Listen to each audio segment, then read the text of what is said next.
Ya no hay más remedio, aún para los que alguna vez dudamos del cambio climático, no hay duda de que esta variabilidad climática que estamos teniendo es la manifestación más evidente del cambio climático, y una de las formas en que se manifiesta concretamente es en la posibilidad de tener algún evento muy intenso en un área urbana, aunque estemos en un marco de sequía, y aunque estemos en un área como es Bahía Blanca, que está en la zona árida, semiárida de la Argentina.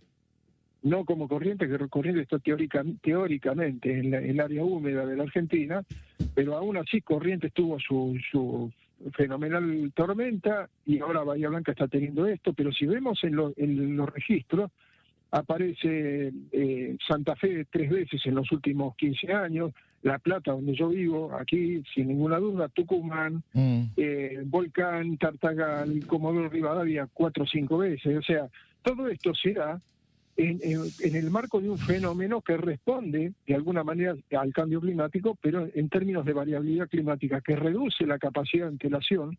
Eso es muy importante decirlo, María Mercedes, con esta variabilidad que podemos pasar de mucho a poco y de poco a mucho en poco tiempo, se reduce el horizonte de prospección cierta, del horizonte de pronóstico cierto.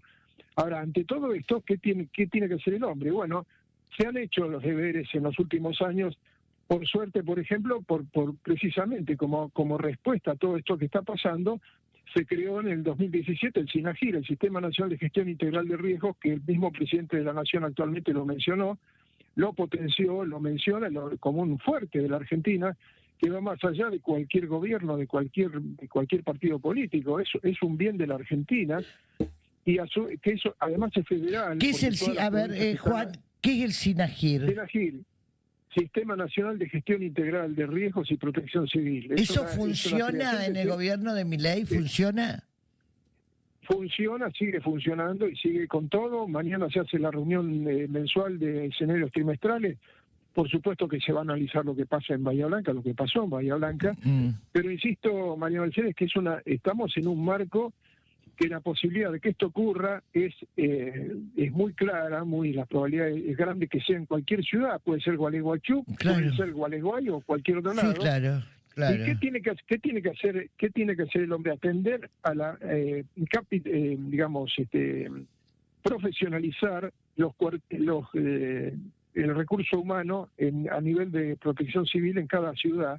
Eso es muy importante. Se ha avanzado en ese sentido, se está avanzando, se han hecho muchas cosas, pero otra cosa que hay que hacer, que me parece que eso es en realidad la asignatura pendiente más importante, es el análisis del macrodrenaje urbano en cada una de las ciudades. ¿Qué significa eso? Analizar globalmente en una ciudad, imaginemos Corrientes, todos los lugares, ¿para dónde va el agua cuando cae sobre la ciudad? Y en este barrio va para allá, en este barrio va para allá. Bueno, hacer todo ese análisis y analizar qué puede pasar cuando cae una tormenta como esta. En el caso de Bahía Blanca, 320 milímetros en menos de 4 días, es más de lo que llueve en un año. O lo que pasó en La Plata, el Instituto Nacional del Agua, al que represento, cuando tuvo el fenómeno en 2013 en La Plata, lo que hizo fue después ver qué pasa en las distintas áreas urbanas del conurbano bonaerense y de toda la región del noreste bonaerense, hasta Luján incluido, qué pasa si cae un evento como ese y bueno, cuáles son las acciones. Llega un momento en que uno se da cuenta que es muy difícil cubrir una situación absolutamente sin ningún tipo de riesgo. Por lo tanto, ahí entran a jugar las acciones no estructurales, no hacer un dique, un endicamiento, hacer una presa, sino cómo proceder ante una emergencia, cómo proceder, qué se piensa con la energía eléctrica, por ejemplo. Está bien. Ahora, Juan, mi pregunta es, hay gente muerta, hay niños desaparecidos. La pregunta es, ¿no se puede prevenir una catástrofe? No, una catástrofe no. Un desastre es cuando se supera la capacidad de acción. Mientras no se supera la capacidad de acción es una emergencia. Bueno, en una situación como esta, pensar que con 320 milímetros en menos de 4 días se puede tener una emergencia y no tener desastre es muy difícil. Ahora, igualmente, se tiene que pensar en qué se hace con la gente, un geriátrico, un hospital de niños, como pasó en Santa Fe. No por nada, Santa Fe es hoy por hoy la ciudad resiliente por excelencia. ¿Por qué? Porque ha sufrido cachetazos en los últimos 15 años 4 veces. Entonces lo ha aprendido y tiene todo lo que tiene que ver con lo no estructural, con el manejo de la emergencia, con las comunicaciones. Cuando vuelvo a poner la energía eléctrica, porque no nos olvidemos que estando las calles inundadas y muchas casas inundadas, si yo vuelvo a poner la energía eléctrica, la posibilidad de que haya muertes por electrocución es muy alta. Pasó en la ciudad de Buenos Aires en la década del 80, digamos, son cosas que se tienen en cuenta. Bueno, todas esas son acciones no estructurales que deben ser coordinadas a nivel de protección civil local, con el apoyo del SINAGIR.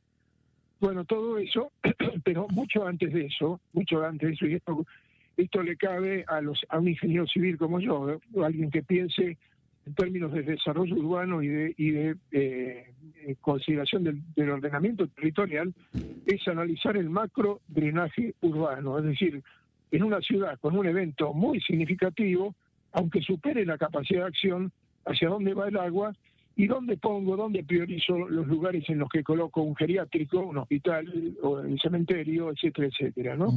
Eso en muchos lugares de la Argentina es una asignatura pendiente. Ajá. Y eso es lo que se intentó hacer. Entonces Bahía Blanca es una asignatura pendiente, porque estoy viendo que en el año 2012 el CONICET trabajó en hidrografía urbana y anticipaba la problemática en Bahía Blanca ante posibles precipitaciones. 2012 estamos hablando de un informe del CONICET.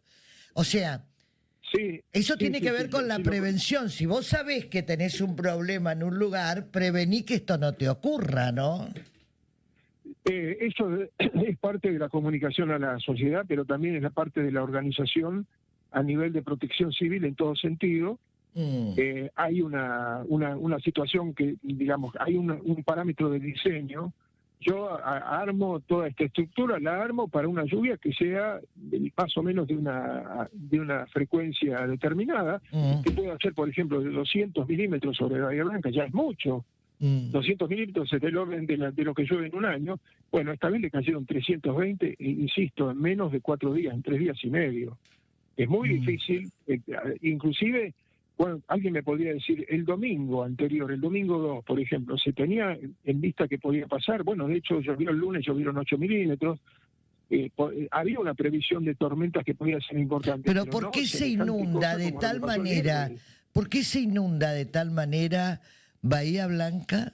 Si ya sabemos que es una zona inundada. Pero eso digo, ¿no se puede hacer algo antes de, sabiendo que hay una alerta ya de un posible virus que puede entrar al país? ¿No se puede prevenir esto? ¿Por qué siempre llegamos después y es tarde? Se puede hacer mucho de previsión, pero siempre con un parámetro, y la naturaleza, alterada o no alterada, nos va ganando el tiempo. Lamentablemente va más rápido de lo que nosotros solemos hacer. O sea que nosotros las catástrofes no las podemos prevenir, Juan. Los desastres no, las emergencias sí, y tenemos que hacer todo para que por lo menos las emergencias estén bien cubiertas. Y ese es el esfuerzo que se ha venido haciendo, y espero que con el respeto de organismos como el Instituto Nacional del Agua y el mismo SINAGIR, que espero que se entienda su valor, lo mismo que el Servicio Meteorológico Nacional, el INTA, etcétera, etcétera. Bueno, estamos en condiciones de ir cada vez mejorando y cada vez anticipándonos más a estos problemas, ¿no? Concretamente. ¿Cómo le va, ingeniero? Buen día, Horacio, en este caso. ¿Qué tal, Horacio? Un gusto. Encantado. Le pregunto concretamente por el Servicio Meteorológico Nacional, si es que desde aquí se pudo haber advertido con precisión la magnitud de la caída de la lluvia, teniendo en cuenta lo que, hoy en muchos diarios vemos que fue, esto aducen que fue consecuencia del desmantelamiento que sufrió el Servicio Meteorológico el año anterior. Mirá, hay que separarlos tanto. Por un lado, tiene sus consecuencias el desmantelamiento, y que es un tema muy serio, pero no el desmantelamiento solamente de estaciones, sino de personal. Claro. El recurso humano que se capacita, eso es terrible, terrible. Bueno, esa es una cuestión. Pero más allá del desmantelamiento en sí, el Servicio Meteorológico Nacional ha tenido unos progresos en materia de monitoreo y de pronóstico a nivel nacional, a nivel regional, a nivel puntual muchas veces, pero si uno repasa, en este caso, todos los grandes eventos, el de Comodoro Rivadavia, el de Tartagal, el de Volcán, obviamente el de La Plata en el 2013, claro. ¿Con cuánta antelación se pudo aproximar lo que vos decís, la magnitud? ¿Con cuánto tiempo? Unas pocas horas. Pero eso es en el mundo así, no es que solamente nosotros o porque estamos muy atrasados. Es en el mundo así, es lo que ha pasado en Valencia, por ejemplo. Sí. ¿Con cuántas horas de antelación se pudo saber lo que iba a pasar en Valencia, con toda la alteración que se hizo de la albúfera que queda frente al norte de Valencia? Digamos, todo eso que se hizo muestra que en el mundo estamos afrontando un desafío cada vez mayor por la velocidad que están teniendo estos acontecimientos, la frecuencia y velocidad con la que están teniendo, que nos limita el horizonte de prospección y nos limita la capacidad. Por eso tenemos que estar pendientes de mejorar en todos los aspectos, pero sobre todo, insisto, en lo no estructural, en lo que tiene que ver con los sistemas de alerta, con los mecanismos de atención de una emergencia, y todo eso creo que se ha avanzado, pero quizá, estemos necesitando avanzar más rápido y sobre todo con personal capacitado local. Eso es muy importante. Claro. ¿Y esto usted en qué medida le atribuye a lo que tiene que ver con el calentamiento global? Siendo que al inicio de la charla escuché decir, dudábamos del calentamiento global. Sí, buena pregunta, Horacio. En 30 años atrás, a mí me fastidiaba mucho que para lograr que un trabajo, un proyecto o un trabajo científico lograra trascendencia y tuviera financiamiento, había que mencionar el cambio climático. Eso me sacaba de quicio, porque yo decía, el cambio climático no está explicando todo, no es una cuestión de explicar con el cambio climático que todo lo que pasa por el cambio climático, no es así. Tenemos mucho que hacer nosotros, se ha cambiado el uso del suelo en muchos lugares, etcétera, etcétera. Pero bueno, con el correr de los años, yo que me dediqué durante 35 años a ser responsable de pronóstico hidrométrico en los grandes ríos de la Cuenca del Plata, tuve que agachar la cabeza y decir, no, un momentito, esto que está pasando es una variabilidad climática dinámica, potenciada, y que no puede ser otra cosa que la manifestación más evidente de un cambio global. Tiene que ser.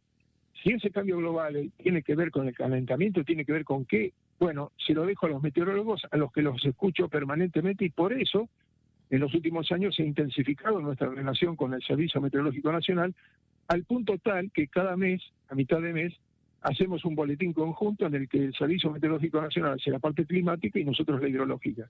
Pero está claro, a esta altura del partido, que ningún colega mío, ningún hidrólogo puede poner en duda que estamos ante una variabilidad climática mundial, global, potenciada, muy dinámica, que nos hace pasar en poco tiempo de una situación de mucho a otra situación de poco y viceversa, y que nos reduce fuertemente la capacidad de prospección y el horizonte de prospección, ¿no? O sea no queda más remedio.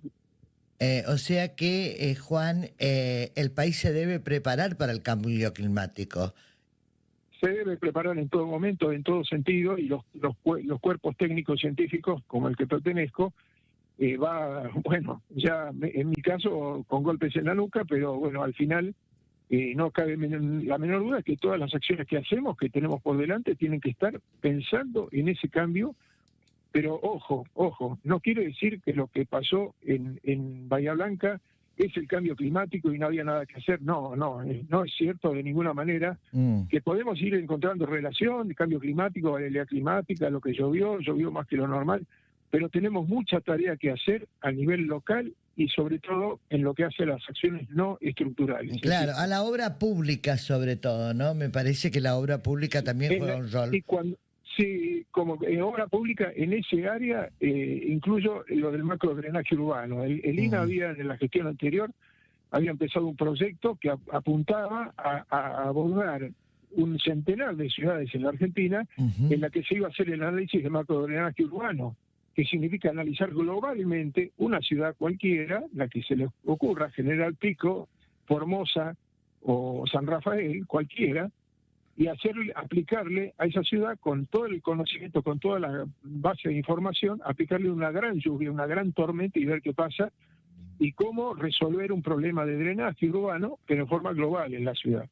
Eso es lo que hay que hacer, terminar de hacer, hay que continuar haciendo, porque eso es obra pública, eso tiene que ver con la obra pública sin ninguna duda, porque hace el ordenamiento territorial, hace la definición de secciones de riesgo, etcétera, etcétera.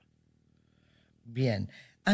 Una pregunta, ¿por qué, por ejemplo, vos ya vas muchas veces al Servicio Meteorológico Nacional y el pronosticador de turno te dice, hoy a la tarde llueve y después no llueve? No, en general, lo que dicen los pronosticadores es, hablan de un porcentaje de probabilidad de chaparrones a tal hora, en tal hora, dividen en la mañana, de la tarde, de la noche, y se habla en términos de probabilidad de lluvia. Eso es lo que se puede decir se dice, y lo que no se puede decir no se dice, concretamente. Y, ¿por qué? ¿Por qué, Juan? ¿Por qué? ¿Por qué lo que se puede decir se dice y lo que no se puede decir no se dice? Porque lo que se puede decir, me refiero a lo que tiene solvencia, a lo que tiene fundamento técnico-científico. No voy a decir cualquier cosa, no voy a decir lo que se me ocurre a mí como pronosticador, sino lo que está fundamentado. Y en el caso de lo meteorológico, muchas veces es el resultado, por ejemplo, lo que se hace mensualmente, en cada fin de mes, el análisis trimestral para adelante, las tendencias climáticas que se definen son por consenso, es decir, opinan los profesionales del Servicio Meteorológico Nacional dedicado al clima, y no lo dice uno por capricho, sino que se analiza, se discute y resulta la tendencia que se expresa, ¿no? Claro. Es decir, hay mucha seriedad detrás de todo el análisis, concretamente. Esto le va a costar mucho a la provincia de Bahía Blanca salir de esto, ¿no? Sí, bueno, ya se está hablando de más de 400 millones de dólares, ¿no? Claro. Y más allá de lo que no es medible en términos en forma pecuniaria, digamos, toda la pérdida de las dos nenas, bueno, es terrible, es terrible. No se puede explicar. Claro, es terrible. Ingeniero Juan Borús, muchas gracias por este contacto. Un gusto, muchas gracias por la oportunidad. Muy bien. El ingeniero Juan Borús es pronosticador hidrológico del Instituto Nacional del Agua, hablando un poco de todo esto. Yo quiero seguir informándome, por ejemplo, qué tiene que hacer este país, pues tenemos un presidente que no cree en el cambio climático.